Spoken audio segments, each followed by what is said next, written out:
আপনারা আপনারা আমার মতো কান্না করছেন না, আমিও কান্না করছি। যতবার এই নিরীহ মানুষটার ভিডিও ছবি চোখের সামনে ভাসি উঠতেছে, ততবার অনবরত চোখে অত পানি চলিয়ে আইয়ের।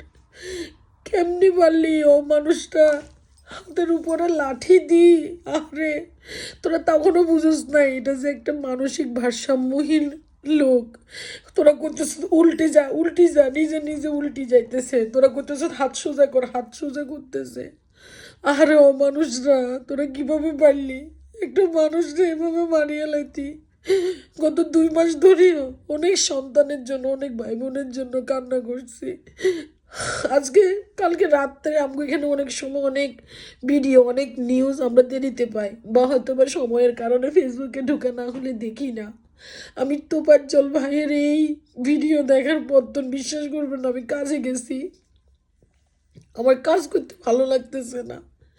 আমার কাছে মনে হচ্ছে আরে কেমনে পারলি একটা নিরীহ মানুষরে এভাবে মারিয়া লাইতি?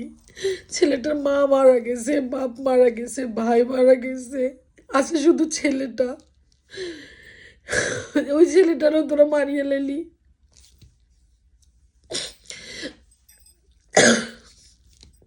ও তো মাও নাই, ও যে কারো কাছে, ওর মা যে কারো কাছে কইব আমার ছেলের মৃত্যুর জন্য আপনাদের কাছে আমি বিচার চাই। এই যে মুগ্ধর মা, মুগ্ধর ভাই বোন তো বিচার চাইতে পারতেছে। এই যে কোটা আন্দোলনে অনেক মা তার সন্তানের জন্য বিচার চাইতে পারতেছে, কিন্তু তোফাজ্জল ভাইয়ের জন্য তো কেউ বিচার চাইতে পারবো না। কিভাবে পারলি তোরা?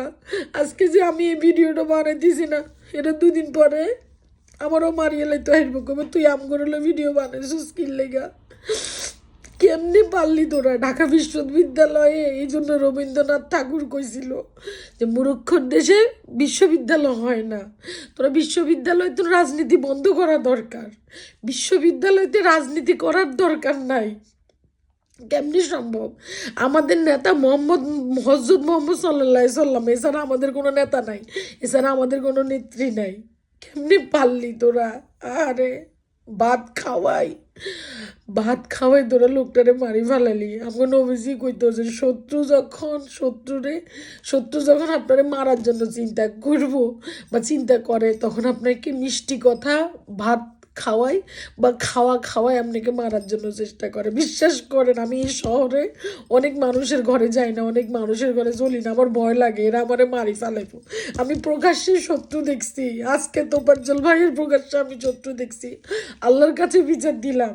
আফুরা ভাইয়ের আপনারা যারা আমার এই ভিডিওগুলো দেখেন, সবাই নামাজ পড়ি, আজকে শুক্রবার, আল্লাহর কাছে শুধু বিচার দেন, আল্লাহ বিচার করবো।